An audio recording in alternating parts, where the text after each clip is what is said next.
Welcome, everybody. It is Business Monday. It is, what is about 60 degrees out? You brought Florida sunshine here. Nice spring day. Yeah, absolutely. We appreciate it. Last week it was like 2 degrees or something like that. We appreciate you coming in. Private jet, helicopter, how did the money man arrive in Providence? Hitchhike. Hitchhiked. To your own limousine? Do you just stand out the end of your long driveway? The limo comes up, you feel like you're man of the people? No, 1960 style, just put your thumb 1960 style. So lots is going on, and not lots is going on. Let's start down in Washington, D.C.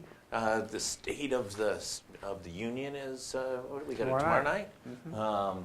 The Speaker has now invited the President. The President is going to come over and pronounce what? I don't know what he's going to pronounce. I know he's going to pronounce that he wants his wall. He's going to pronounce that he's ready to work together. He wants immunity on certain issues. Infrastructure probably be one. But outside of that, your guess is as good as mine. And he will get a warm reaction from the Democratic members of both the House and the Senate. They will rise up with their Republican colleagues and join in unison and congratulating the President on his leadership, not? Oh, no, absolutely, because if you've read Dante's Inferno, it'll be the same type of warm reception in the same type of place, so I think, yes. Has Pelosi won this battle over the past few weeks? Well, the battle's not over yet, so it's too early to declare. I didn't declare the war. I was just talking about. Yeah, I think she's won the battle, and she's won the battle because she established herself as a sheriff. Yeah. So we have the Speaker of the House now on equal footing with the President. Mm-hmm. Well, that's a win. Right. We have the Speaker of the House now who had to cobble together a coalition and how to make everybody a vice chairman, or everybody got a title. That's how everybody does now have a title. That's how the coalition was cobbled together. Well, she's above that right now. She's seen as a leader, and she's seen as a leader by the different factions in the Democrat Party. So just based on those two things, she's won. She's won because she turned out to be right, that there was not a logic in closing down the government for a wall. She won because when the President put his position out, which may have been a correct position or may have been partially correct, there was never any facts to go with it. I think if the President had said, no, I need X miles of wall, and this is where it's going to be, he might have gotten people on his side. Yeah.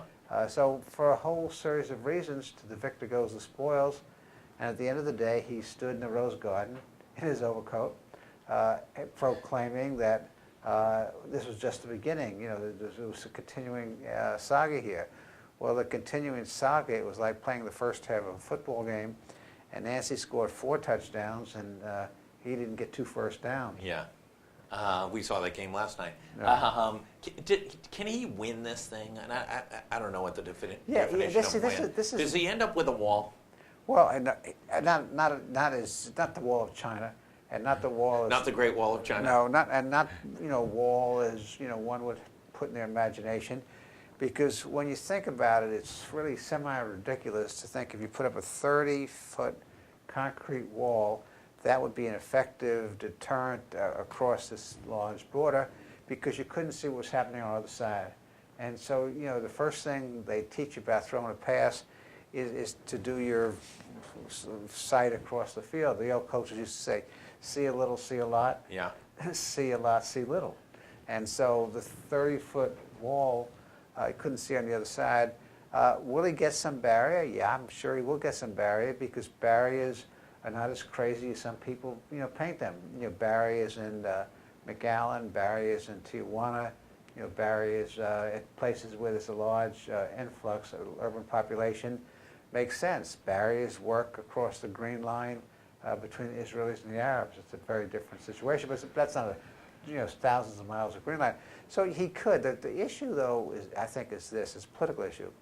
And why I won't declare him a loser yet, even though he's not winning at this point, is that you don't know what the loony left is going to do. Yeah. And see, I think most people don't agree with him on a wall from sea to shining sea, but when he talks about a wall as part of a strategy to protect our borders, most Americans think we should protect our borders. Most nationals all over the world for centuries have felt you had borders in order to maintain a national identity.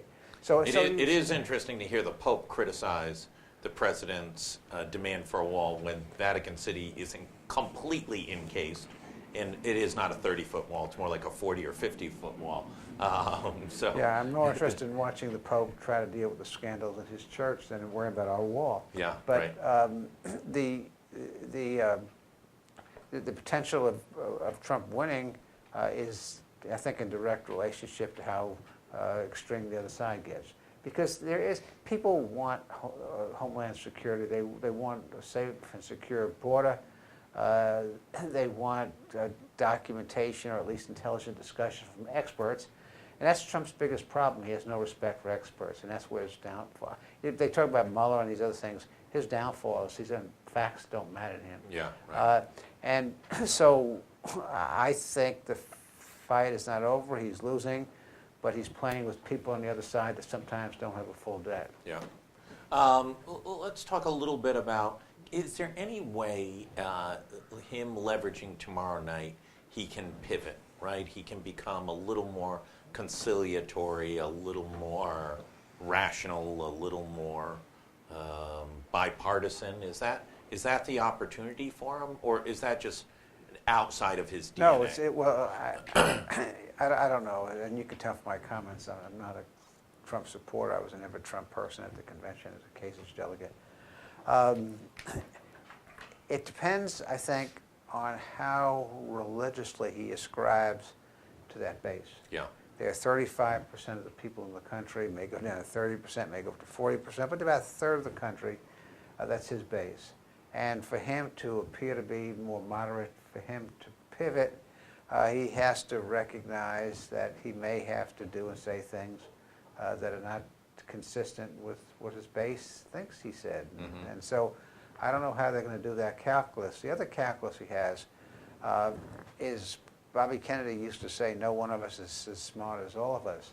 Well, you look at the people he's surrounding himself with. Yeah. This is not the best and brightest. Well, we had the best and brightest with Lyndon, and that didn't work out so well for us in a number of places. Halberstran's book put that kind of thing to rest. But it's not the most experienced. It's not the most, it's not people that want to stay because you can't have a briefing. Right. His attention span on briefing and respecting experts from public reports appears to be limited. So the job is so big that you have to depend upon building a good team. And I've seen nothing to indicate that he's built a good team. I challenge people, say, where's this good team built? What function? Well, I thought it was in defense. I thought, Jim Mattis was a good Secretary of Defense. He's gone. Yeah, absolutely. It's certainly, not in the White House. You can't keep a chief of staff or have a chief of staff do traditional type functions. It seems to be, run on the model of a big but family-sized business. And so you go through the cabinet, and there are some exceptions. I philosophically, think a couple of cabinet directors do a pretty good job. But as a group, it doesn't impress you as, okay, what's the team? Yeah. And what's the agenda? I mean, clearly it pivots almost by the minute. We come out of Tuesday night, we're into Wednesday. Is anything different? Yeah, we've all lived another day. That's probably good. Your question, I think, might have been, is it the start of something different? Does he take an opportunity to leverage the state of the state to be an opportunity to at least in some context, redefine his presidency and begin to move? Listen, the election is on, right? We have 5, 6, 7, 8, I can't keep track, Democrats who have announced or have exploratory committees. There's going to be probably 5 to 10 more Democrats announcing. We may see a Republican, certainly one high-profile independent in Schultz, could have a second. Who knows what Bloomberg will do? Well, I think you will have somebody in the primaries, the Republican primaries. I think that's being sorted out as we speak. But Any insights? Do you have any? Well, I was going to ask you a question. No, I don't have any insights. But the You can tell me off the record. tell you- I will not share it with but anyone. I will tell you. Jeff this. Flake? Let's go back to the question. Yeah, so we have a new question. The new question No. is, will Jeff Flake run in the Republican primary against Donald Trump? I don't know. My guess would be not, but I No? don't know. But anyhow, the question you asked, and this is one of his weaknesses because of the way he's conducted himself. He may make a great State of the State speech. Yeah. He may put the olive branch out there, that we have just Kamala olives with this brilliant olive branch, and question that this challenge that he has is who's going to be listening. Right. And there's so much built up animus towards him from the other side. Some of it quite deserved, but there's a built up animus that even if he makes a good speech, even if he puts out the olive branch, will people actually be listening? And that's going to be a real challenge for this president if he decides to pivot, is to be heard. Yeah. And I don't know how that's going to work its way through. Let's come back to Rhode Island for a moment, and then we'll go back to the federal deficit. Come back to Rhode Island. Nothing wildly new on the deficit situation. There's some underperformance of some of the revenue estimates. I think tomorrow House Finance has a hearing on expanding sports betting because it's online. It's performed exceptionally poorly. They've, I think, lowered the estimate at least once or twice, and it's still not even coming close to the numbers. It raises a couple concerns. Certainly some State House insiders have told us off the record that they're just worried about numbers coming out of the administration, that the numbers aren't good numbers. Hard to make a decision on online gambling or marijuana revenue when the numbers may not be the strongest. That's interesting because you have some of the same professional people working on this budget that are working on other budgets, and I think they respect it. I respect them, so I think they're very competent professionals. But there's something in the air about this budget, and I don't know how to even describe it or define it, but there's sometimes, you remember Wayne Gretzky used to skate, don't skate where the puck is, skate to where you think the puck's going to be.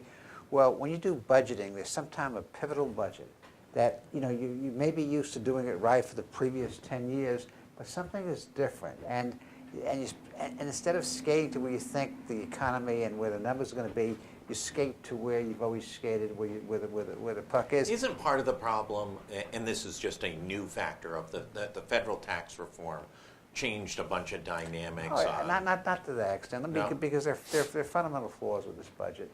And this is not to get into the question as to whether it's the right Medicaid program or the right education program or the right program for UHIP or the right... So when numbers are bad, there's potentially two strategies, right?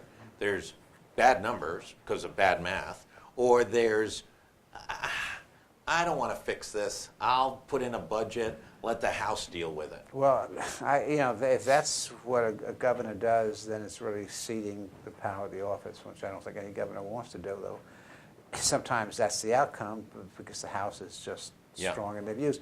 But there's some fundamentals with it that go above separation of powers or that go above partisan politics, and there are three. And this is what the concern By the way, they can't be partisan politics. They're all Democrats. Yeah, but some Democrats Are bluer than others? Yeah, or redder, purpler than others.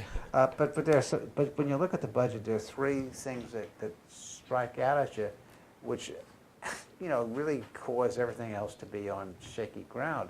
The first is the budget is very heavily predicated on new taxes, new revenues, new fees, and they're overwhelming.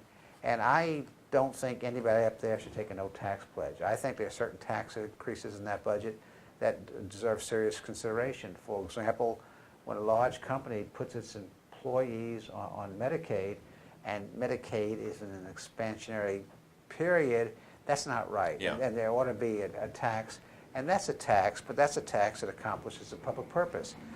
Some of the ideas to broaden the sales tax, that we've debated this ever since, when I was in revenue, we debated this.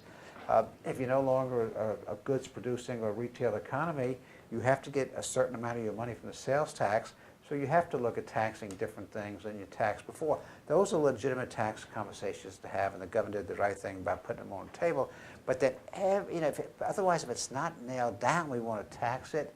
Some beach fees and DMV fees, and let's just go on and on and on. And so instead of getting away from the concept of tax and spend, this budget's a tax and spend budget. It's growing significantly faster than inflation, both general revenue spending and total spending, and the number of fee and tax increases are overwhelming.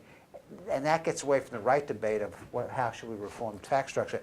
So that's a paradigm that was 1960s and 70s paradigm, doesn't work anymore. Right. The second problem, which I'll never understand, and it's having some respect for the experts on economic projections. If you look at that budget, what you see, and these are the governor's own words. Governor's own words in the executive summary of the budget is that job growth will diminish somewhat in the next several years.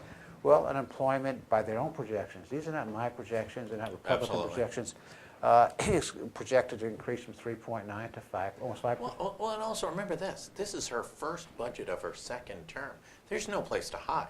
She's got 3 more years in office. Well, that's the point. But missing the pivotal budget. Yeah. And so there seems to be a disconnect, with what the state's going to look like economically in 2 or 3 years.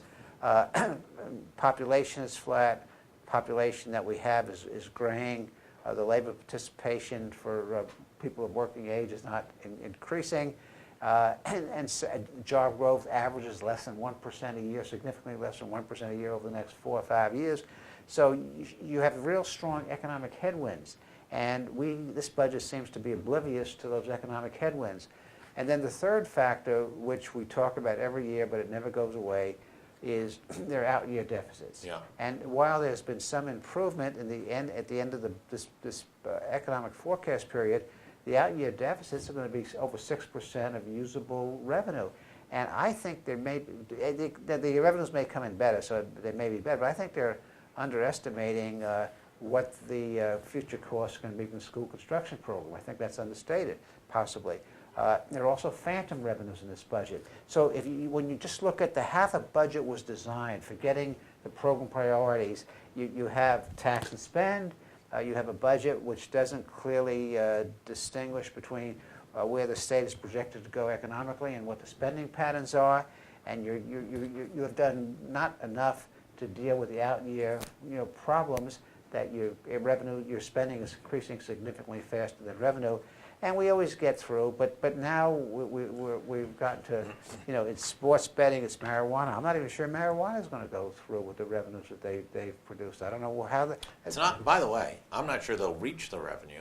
And second of all, is it really worth the expense? What's it going to cost to implement the program? I mean, I think that's one of the other things. If you're only picking up a couple $1 million, but it costs you $500,000 to, put in all the regulatory structure, police it, manage it, et cetera, is it really? And why make it, it easier? I mean, I know the governor is right that it's become a regional, it's not just a state problem. So if you can drive and get marijuana in Seacon or in Attleboro, that's certainly within reach. But make people go through the trouble if it's an addictive kind of issue. And so the budget, instead of being driven by policy and programs, it seems to be that we're not going to cut anything, and we're going to find revenues in order to fund these things in the short run. Well, and then it's built on top of these economic assumptions I mentioned. So that seems to be structurally a budget that's going to create some very significant challenges, for the General Assembly. Education, the test scores came out. Rhode Island, respectively, was 20% and 17%. Massachusetts scores. Places like Johnston performed half as well as Fall River, Massachusetts on the similar test. There was a lot of excitement, a lot of energy for a week or two. We're now a month or two later. Are we able to sustain enough outrage, energy, frustration, disappointment that force decision makers to take on some tough decisions and really put in the effort to transform the performance of Rhode Island's K through 12 education? I think the answer is yes. I think we can. I think the question is you have to understand what you need to do and how close you're getting there. So yeah, we have the outrage, though I should point out that it's against Massachusetts, which is the important metric. But if you looked at the entire country, our test scores are in the middle of the lower middle somewhere. Yeah. But against people we compete with, they're pretty bad. So what are the metrics? Okay, and you can go through this and develop a checklist of metrics and not have these obscure, abstract conversations. You need stronger leadership. We do not have strong educational leadership in the state. We have some very good, strong leaders at the local level. Yep. Wonderful superintendents, some very active school committees, mayors, some mayors more interested Some mayors. than others. But the state leadership's an issue. And we've talked about this before. I go back a long time where I can remember chairmen of boards of regents who were very strong political figures, were very strong people with gravitas in the business community. Al Carlotti going back, Kane, Flanders. These were leaders, and they were outspoken. And I know for a fact, because I was there, that they'd walk into the governor's office and say, you can't do that because it'll screw kids, or you can't do that because we can't afford it. Well, we don't have that kind of leadership, right now. We have a situation, and I think people jump all over the commissioner, but the commissioner works in a certain environment. It was like, a quarterback that has no offensive line to block for him. Absolutely. Yes, he really has no offensive line blocking for him. Right. He gets sacked every day by somebody from the right or the left. But you make a decision there. You need the strong leadership, whatever the decision is going to be. And so that's the first thing. The second thing we need, and this is making educational an enforceable right. Tell one story.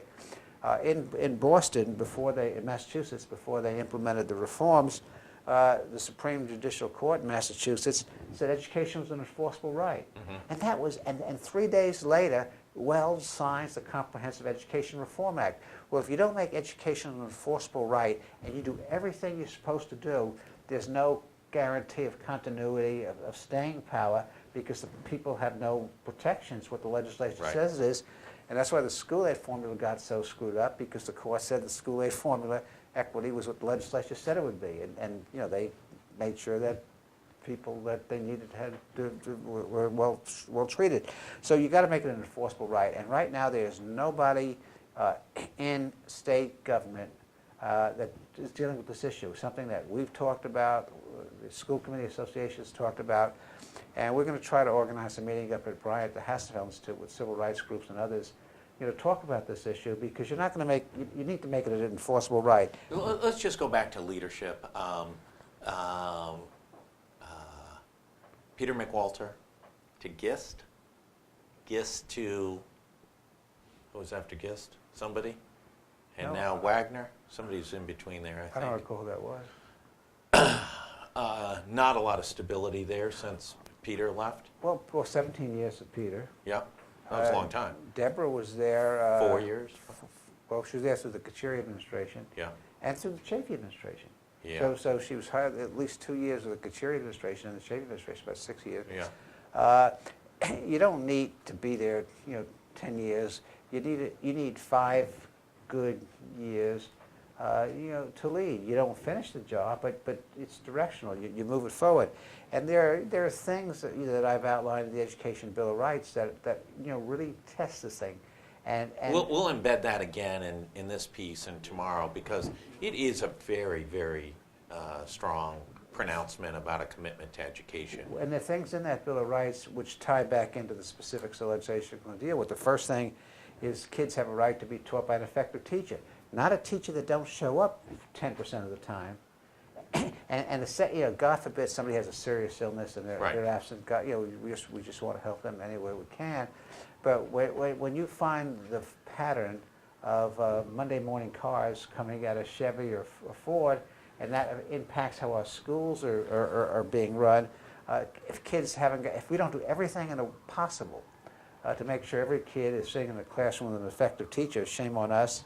Safe and clean environment, I think we've made real progress on there, particularly with the passage of the bond issue. funding based on student need. We got a hell of a way to go to deal with the equity issue in schools. Kids getting pathways out of failing schools. You know, how long do you tolerate failure? You know, how do you create an escape route, an off-ramp for some of these kids? And then fair and accurate assessments. So think of those 5 things. You said, are people serious? If at the end of the day you can show that legislation or regulation has been passed to deal with effective teaching, safe and clean environment, better funding, or fairer funding actually, pathways out of failing schools, and assessments that are accurate, evaluations that are accurate and transparent, then you've accomplished something. And there are a couple of things, I'll take it beyond, which point to that, on accountability. Yeah. Tests have to mean something. Right. I mean, it's just human nature. If you tell me or I tell you, we're going to find out, what kind of media person you are, come on down, take a test, and the test has no consequences. Right. There's no consequences. We evaluate some of our teachers every 3 years. That's BS. We should have, and it's not just teachers.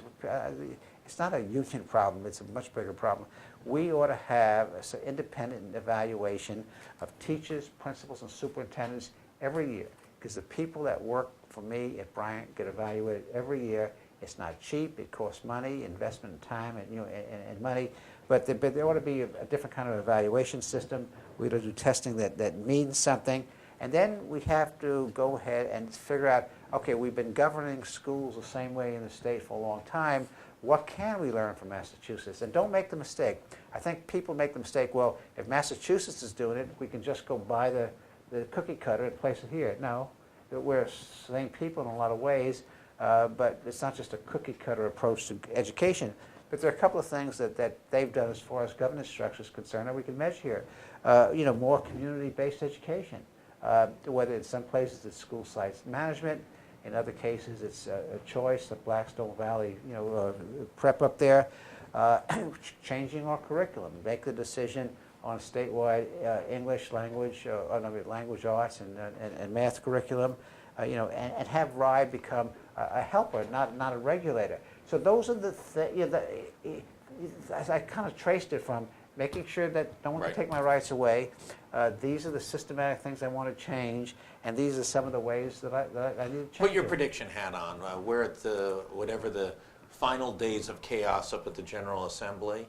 Is a school reform package one of the bills that's being traded off against the budget and marijuana? Well, this is, I don't know, because I think there are really people of goodwill up there. Greg Amore, who was a leader in education in the House. I'm sure people in the Senate, I don't know, I'm not up there all the time to know who they are. And there is legislation the governor has put in it, good legislation, the early childhood education, the computer science, the school facilities, but no one's connecting the dots. Yeah. We've put in all these programs, but how do they tie back to the structural reforms that I just mentioned? And that's what I want to look at, because I think there are people of goodwill and not willing to throw the baby out with the bathwater and say it can't be done, but they had to think not just on a program or a systems basis, but they got to think on But Bill Weld signed a bill that was a comprehensive bill that had trade-offs with the unions and taxes and the communities, and there was give and take, and it was an omnibus piece of legislation. There's no omnibus piece of legislation on education reform this year to address this to date. And that's, where that problem lies. Now, the only organization that's working on that, because your description is pretty good. We don't strategy. We have a bunch of programs and tactics, good programs, some good tactics, some bad tactics, but it's not addressing the kind of things that I mentioned. The Rhode Island Foundation has convened a group of people, and they're going to come out with a report. I think Neil said, Neil Steinberg, Neil said in June, which hopefully will deal with the issues strategically. But that's another year. It'll take this session to do it and then start to implement in July. And Neil was here, talked about it, et cetera. But that doesn't get you anything this General Assembly session. Well, no, but it depends on when his work comes out. But I wrote a piece a while ago about the role governors play. And Jim Hunt, who was Yeah, we ran it, absolutely. One of the great governors, basically said Yeah. anything done significantly to reform education started out because the governor had passion for it. Absolutely. And that governor stayed the course, and the governor felt that education reform was going to be his or her legacy. It wasn't a legacy of a good computer program or a good free education. It was much bigger than any of the things that the sum was bigger than its parts. And so when you talk, the legislature is not in a position, I want to give you a couple examples, of writing the omnibus bill. So the self-starting, they may change it, they may fix it up totally different than what's submitted, but the omnibus bill needs to come from the governor. Has to come from the executive branch. And that has not yet to be submitted. Well, it may be on its way, but who knows? Last thing, we're running late, but let's just talk about it real quick. Federal deficit. Let's see, we're in a good economy. Jobs numbers last Friday were spectacular. Oh, 300,000 jobs, that's great, yeah. And market liked it, and it's back up over 25,000. Lots of, at least the core numbers look pretty good in a bunch of different places. Deficit is a beast, and as many critics have said, the deficit is such a beast that if the economy shifts, there's very few tools that the Fed and Treasury will be able to implement because they don't have the resources to be able to stabilize. Well, we have to start right now because the latest report that came out of Congressional Budget, I think this Friday, over the weekend, showed that by 2029 the federal deficit or publicly held federal debt, I'm not talking about transfers internally, but publicly held debt, would be 93% of GDP, gross domestic product. It's currently 78%. Obama left us with about a $21 trillion deficit. It's going to grow by another $12 trillion. It's going to be about $34 trillion by 2025, around that period of time. And 90% of the deficit is being driven by Social Security. No, I should say 85% of the deficit is being driven by Social Security and Medicaid, increasing medical costs, not negotiating with Medicare, graying of the population, So let me ask you a question. Why aren't Republicans talking about that? Forget Donald Trump, because we have no idea what his ideology is. I'll even say forget Mitch McConnell, who's a amorphous political beast. But where's the Grahams and the Rudmans? Well, they go to the same retirement parties I go to.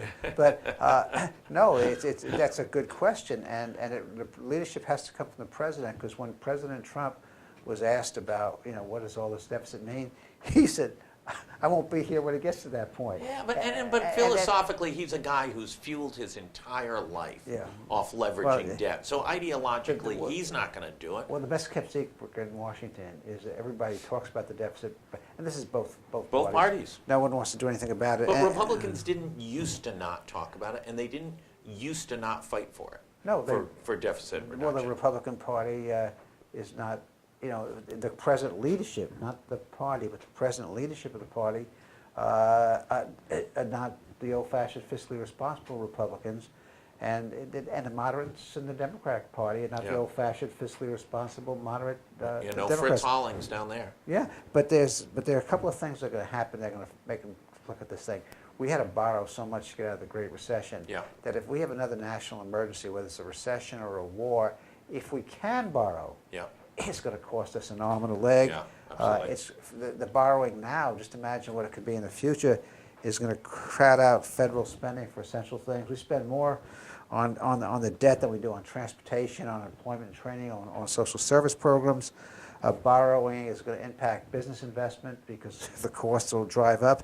It's also going to have an effect on our own cost of quality of living and cost of living here, because 40% of the debt is held by foreigners, mostly Chinese and that becomes literally a national security issue. National security. It's also a cost of living issue, because when you pay the interest on the debt, almost half of it is going overseas. It's not even going back. It's not even fueling the economy. It's not even multiplying in our economy. And so we have to take on serious reforms. If you have time, I could talk about it, but there are some of us that work on that issue that have some ideas about what you need to do to fix it. Any people down in Florida be talking about this anytime soon? People in Florida? People in Florida, distinguished people in Florida? Distinguished people in Nebraska and Florida, distinguished Excellent. people with military careers. Excellent. Distinguished former governor of South Carolina. Excellent. There are people, hopefully we'll talk about it. Yes. That'll be great. Gary Sasse, as always, thank you for joining us on Business Monday, a bastion of knowledge and expertise. And always appreciate you coming in and spending some time. I think gave a little good pathway for some decision makers and policy makers to consider. We'll be back tomorrow. Kate Nagel will be back at the helm. News director has a full lineup at the, I believe they're back at 4 o'clock tomorrow. Thanks everybody for tuning in. Stay tuned. Congratulations to the New England Patriots. 6th Super Bowl in the last 18 years. Even Southerners like Mr. Sasse are impressed by the dominance of the Northerners. No, when you look at a professional football team, most of the guys come from below the Mason-Dixon line. And don't forget that. I don't know. Edelman, Gronkowski, Brady, those guys are all Northerners. Midwesterners, yeah. Yeah. So congratulations to the Patriots. Another exciting year in Boston sports. The drought is over. The 98 days between championships has been, that bad streak has been broken. Look forward to everybody tuning in tomorrow. Thanks for tuning in.